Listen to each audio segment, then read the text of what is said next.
మేము రక్షించుకుంటాం. తిరుపతి ఆధ్యాత్మికతను రక్షించుకుంటాం. తిరుమల పవిత్రతను రక్షించుకుంటాం. కులాలకి మతాలకి భేదం లేకుండా అందరినీ సంరక్షించుకుంటాం. ఇది కూటమి తరపు నుంచి మీ సంపూర్ణమైన మద్దతు ఇవ్వాలని కోరుకుంటే చాలా పెద్ద మనసుతో చంద్రబాబు గారు అంగీకరించారు. వారికి మీ అందరి సమక్షంలో నా చేతులెత్తి వారికి నా హృదయపూర్వక కృతజ్ఞతలు తెలియజేసుకుంటా ఉన్నా.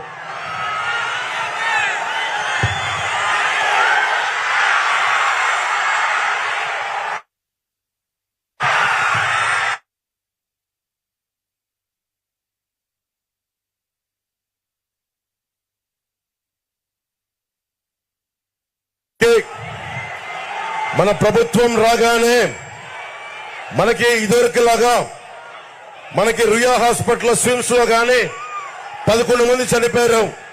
మనకి